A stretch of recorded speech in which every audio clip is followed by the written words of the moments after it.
কোনো ঘটনা ঘটেছে কিনা।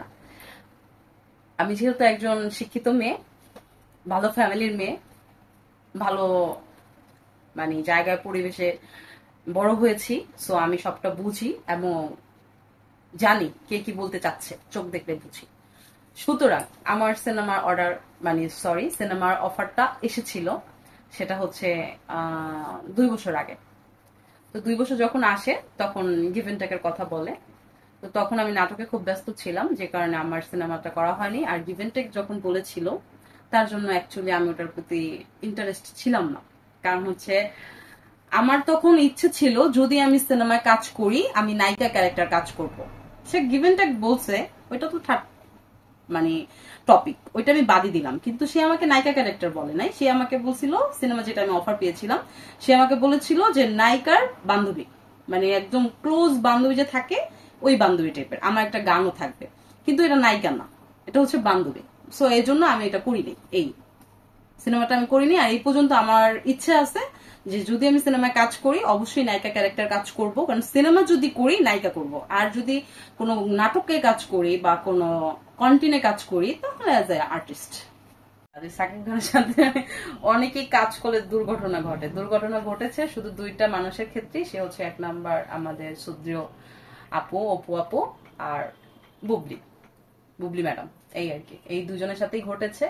কারণ হচ্ছে এই দুজনের সাথে তার ভালোবাসা আদান প্রদান ছিল বিদায় কাজটা হয়েছে, সবার সাথে না।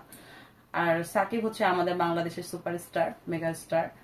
সো সে খারাপ হলো স্টার, ভালো হলো স্টার। তবে আমার চোখে আমি কখনোই সাকিবের মতন স্বামী আশা করি না। কারণ কারণ হচ্ছে সে একজন স্টার মানুষ ভাই, সে স্টারের মতন থাকবে।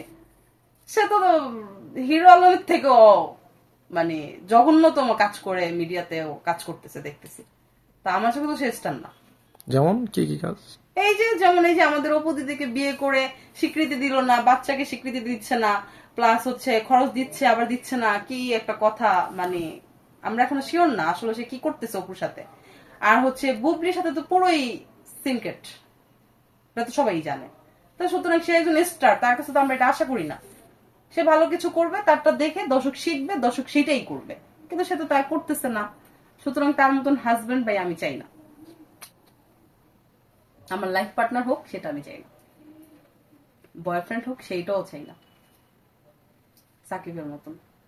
মিউজিক ভিডিওতে থাকে, নাটকে থাকে, ফটোশুটে থাকে, তারপরে হচ্ছে আপনার উপস্থাপিকা হিসেবে থাকে, তারপরে হচ্ছে আপনার এই ইত্যাদি। এর কারণ কি মানে? কারণ হচ্ছে নাটকে যে আমাকে চাহিদা, মানে আমার যে চাহিদা নাটকে, এটা কিন্তু আমার বডি ফিটনেস দেখে না, এটা হচ্ছে আমার অভিনয় দেখে। কারণ আমাদের নাটকে যারা অভিনয় জানে তাদেরকেই ডিরেক্টররা ডাকে, হুম, এটা হচ্ছে নাটকের সিস্টেম। আর আর ফটোশুটটা হচ্ছে আমাদের ছবি আগে থেকে জমা থাকে আপনার ওই চ্যানেলের মালিকের কাছে, মানে যে ড্রেস নাম ওই ড্রেসের মালিকের কাছে থাকে। তো উনি হচ্ছে ছবি দেখে কালেকশন করে যে না এই ছবিতে এই মেয়েটাকে ভালো লাগবে এই ড্রেসে, তখন দেখা গেছে ওই ছবিটা দেখে ওই মেয়ের নাম্বারে কল করে ডাকে। তো দেখা গেছে এই আর কি, তারা আগে থেকে এটা দিয়ে মোটিভেশন করে যে এই ড্রেসে এই মেয়েটাকে ভালো লাগবে না, এইটাকে লাগবে না, এইটাকে লাগবে, এরকম করে জাস্টিফাই করে দেন আমাদেরকে নক করে।